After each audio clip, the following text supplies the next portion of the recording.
firstly, could you please briefly introduce yourself? Well, thank you, Helen, for giving me a chance to share my ideas and with your audience. I'm so grateful for the honor to be named Reader's Favorite in the Leading Voices category of the Power List. And I believe this may be the first time a patient has ever been recognized on the list, which is just amazing. I'm Michele Mitchell. I'm a breast cancer survivor, caregiver, and national patient advocate. On a volunteer basis, I work with organizations like the American Society for Clinical Pathologists, the Digital Pathology Association, the Michigan Hospital Association, and the Michigan Cancer Consortium. My own lived experience as a patient, along with experiences of family members and friends I've supported as caregiver, drives my advocacy and guides everything I do to help shape the care that truly centers on the patient. That's a lovely introduction. And you covered some of those ideas in your Power List essay, which clearly resonated with our readers. Why do you think your story of advocating for patient-facing pathology services connected so strongly with the pathology community? Well, I think my story resonated because what happened to me, seeing my own cancer as a digital image, validated something deeply emotional for pathologists and your readers, that their work carries an enormous personal impact. Pathologists don't always get to see what happens when a patient actually understands their diagnosis. But when I saw my tumor image, it brought clarity, connection, and empowerment. And I think the community saw that my goal is not to criticize the system, it's to partner with pathology, to humanize it. You know, if you recall, I was told early that my cancer was no big deal. Only later, when I saw the digitized image of my breast tumor with the pathologist, did I realize how aggressive it really was. I remember seeing the dense black dots, the nuclei of my cancer. The number of them confirmed that I had a grade 2 invasive ductal carcinoma. And I learned that these stem cells could still be circulating in my body, capable of reactivating. That moment when the pathologist showed me my cancer changed not only how I understood my diagnosis, but the entire path of my advocacy was born. I've shared my story at several ASCP annual meetings from 2018 to 2020, at the Digital Pathology Association, at the American Society for Clinical Laboratory Sciences, on numerous podcast webinars and regional lectures. And in 2022, the Pathologist magazine published a feature article entitled Not Just a Sample. It was written by me and the editor of the Pathologist, which highlighted the need for stronger patient-pathologist interactions.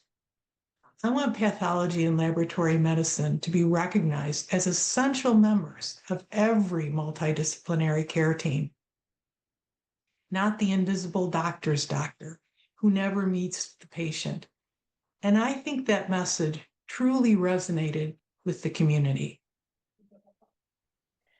And in your view, Michele, what misconceptions do people still have about pathology, and how does your story help challenge those assumptions?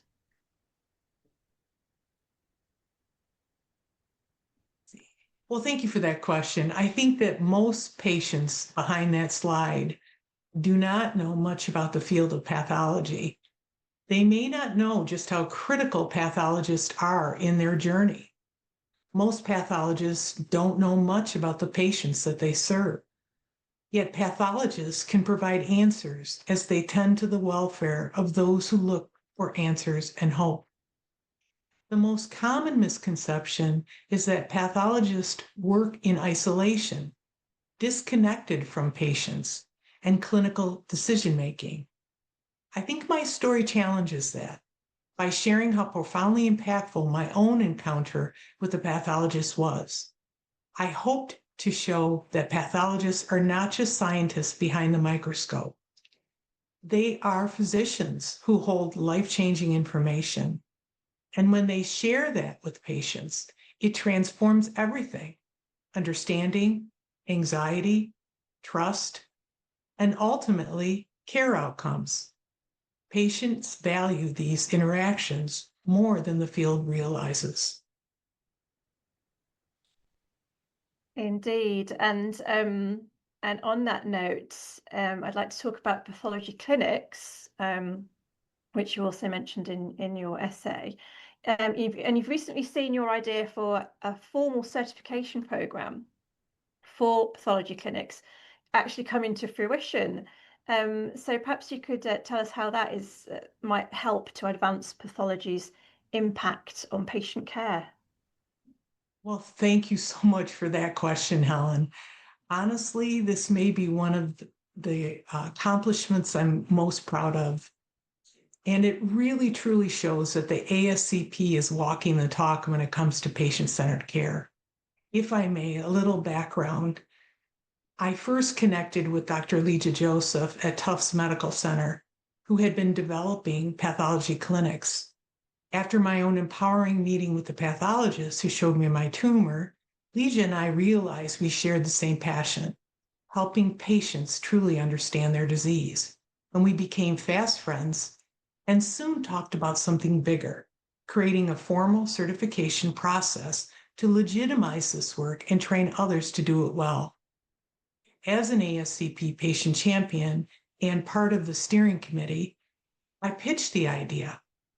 Would the ASCP be interested in the development of the first ever international toolkit and certification program for patient-facing pathology clinics? Boy, I was thrilled when they agreed, funded the project, and engaged pathologists that Legia and I recommended to help build the content. Other like-minded industry leaders in pathology who were already doing this work were added to the team. But I was part of that team too, which made it so exciting to me. I helped develop the content for the companion workshop. It's a 7-module comprehensive guide that includes everything a pathologist needs to start a clinic: documentation, templates, billing guidance, sustainability tools, and even a 5-minute C-suite elevator pitch.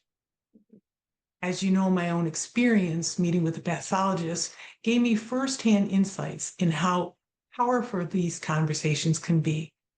And my story and voiceovers, along with other powerful patient testimonials, are woven throughout the modules, bringing that lived experience to life.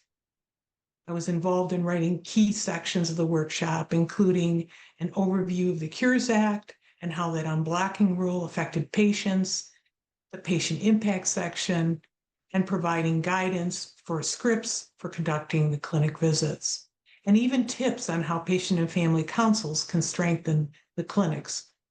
So why does this matter? This is the first program of its kind. It provides CMA credit while giving pathologists and institutions the tools to create meaningful, patient-centered clinics. It brings pathology out of the shadows, elevates the profession, may reduce burnout, and allows pathologists to directly improve patient experience. Because what often scares patients when they read their pathology report isn't the word cancer, it's the silence. And this certification program equips pathologists to break that silence, to join multidisciplinary care teams, guide patients through their diagnosis, and ultimately improve trust, clarity, and outcomes. Well, congratulations, Michelle, on a very exciting initiative, and we look forward to following its impact carefully. Now, your essay also mentions your involvement with the PathVisions 2025 meeting. So what did its theme of "From Pixels to Patients" mean to you? PathVisions 2025, to me, the theme "From Pixels to Patient" reflects exactly what changed my life. a pixel, a single digital image that helped me understand my cancer in a way that no words ever could. Just a little background. After speaking at PathVision's 2024, I was invited to join the newly formed Digital Pathology Association's Patient Engagement Committee in 2025.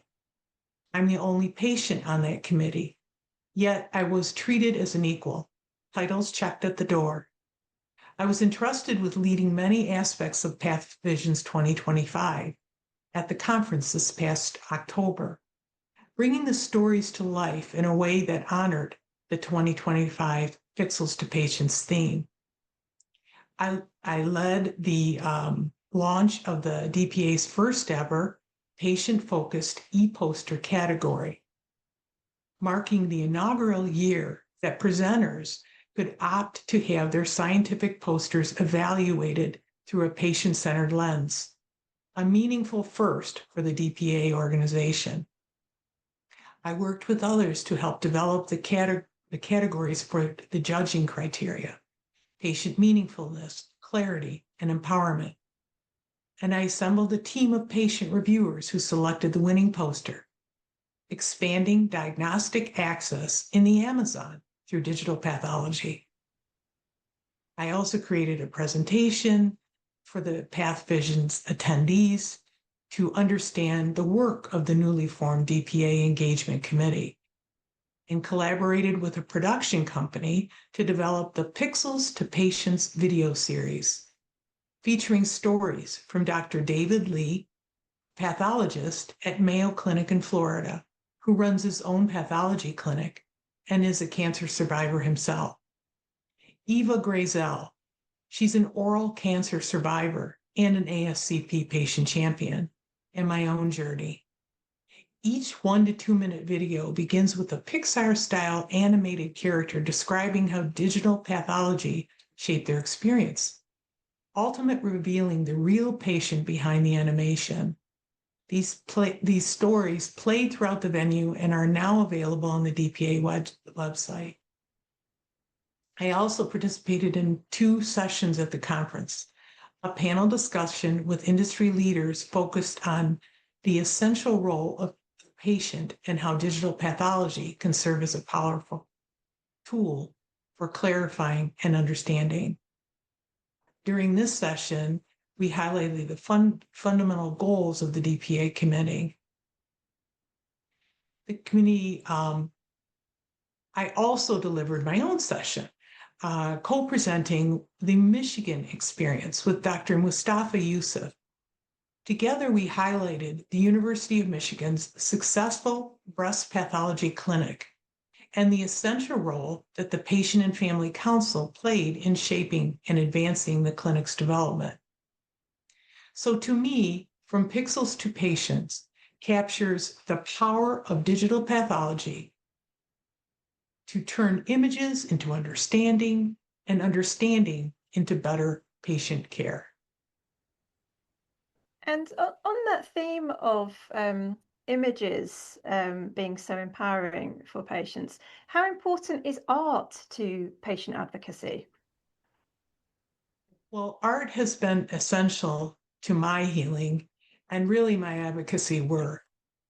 It communicates emotion, context, and humanity in a way data alone cannot.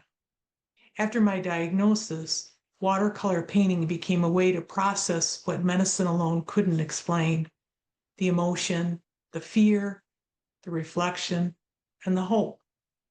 One of my pieces is called Renewal. It shows me overlooking Lake Michigan, peaceful, reflective, renewed. It was selected for the Lilly Oncology on Campus Hope and Murals project and traveled around the country and Puerto Rico before returning home here. I donated it to Henry Ford Hospital.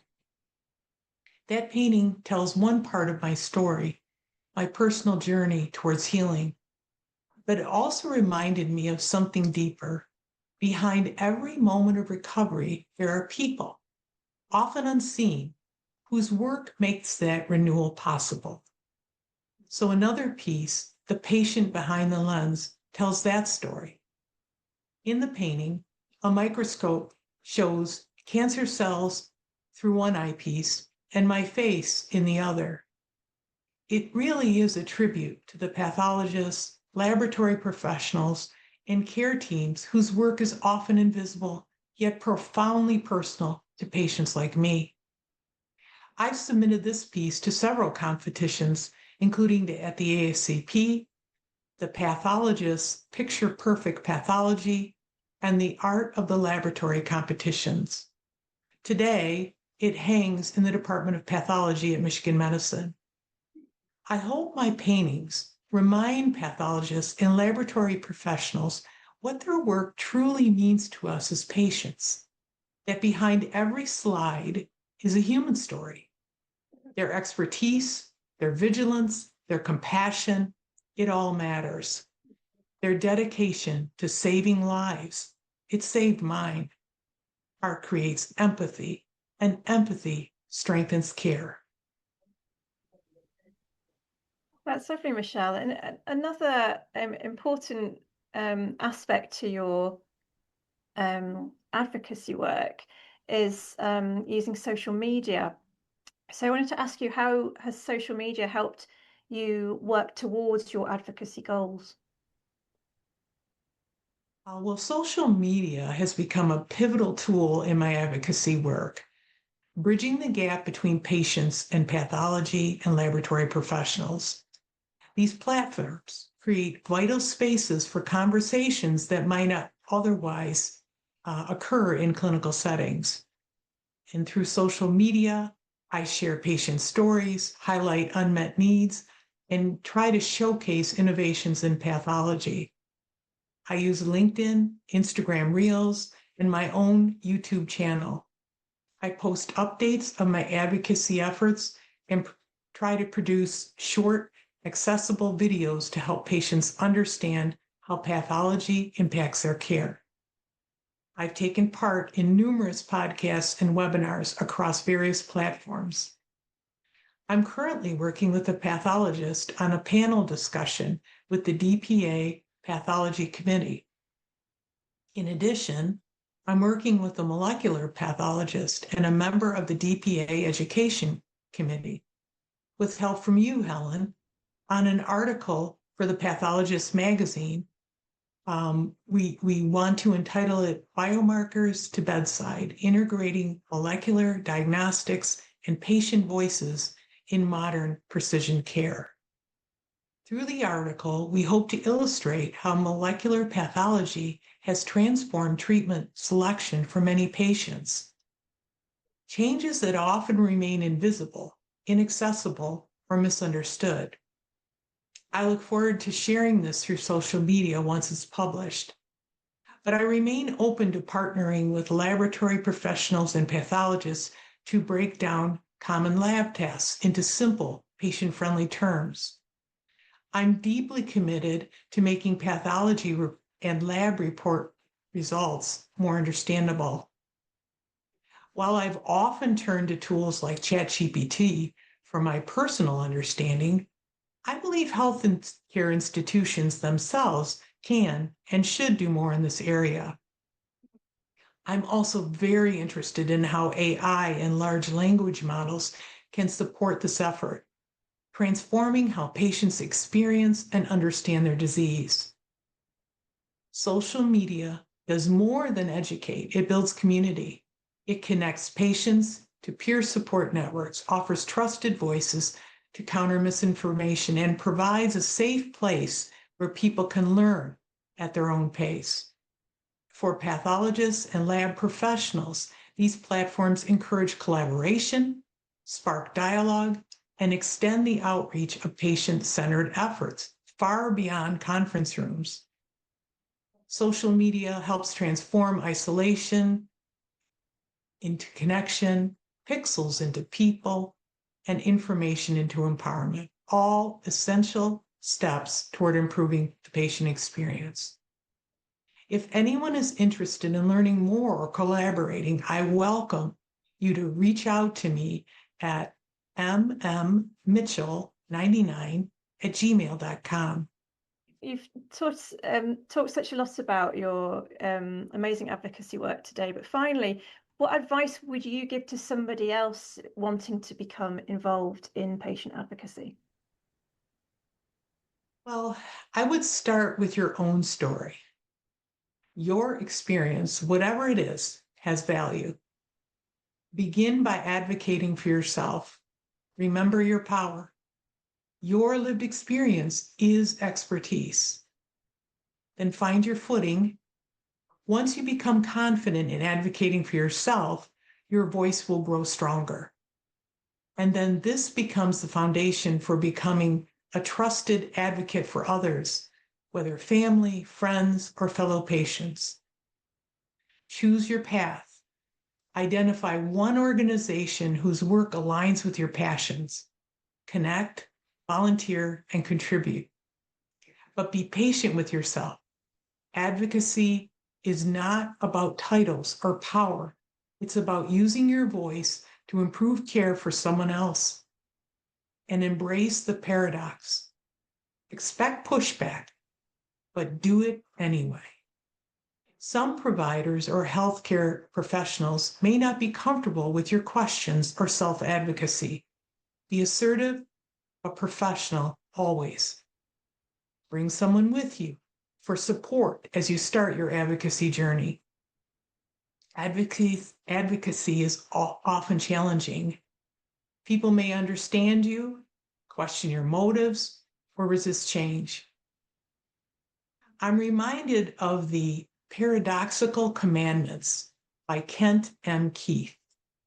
If you would indulge me just for a moment, I'd like to highlight a few that might pertain to the topic of patient advocacy. And these things resonated with me. If you do good, people will accuse you of selfish, ulterior motives. Do good anyway. The good you do today will be forgotten tomorrow. Do good anyway. Honesty and frankness make you vulnerable. Be honest and frank anyway. The biggest men and women with the biggest ideas can be shot down by the smallest men and women with the smallest ideas. Think big anyway. People favor underdogs, but follow only top dogs. Fight for a few underdogs anyway. People really need help, may attack you if you do help them. Help people anyway. And finally, give the world the best you have, and you just might get kicked in the teeth. But give the world the best you have anyway. I hold no formal power, but I do have a voice, and I will keep using it until every patient can see and every pathologist remembers the life behind the lens. Together, we can help shape the future of patient-centered pathology. Thank you so much today, Helen, for this tremendous honor and for allowing me to share my viewpoint with your audience. Thank you, Michelle, for sharing your advice and your insights. And I wish you well in your advocacy work.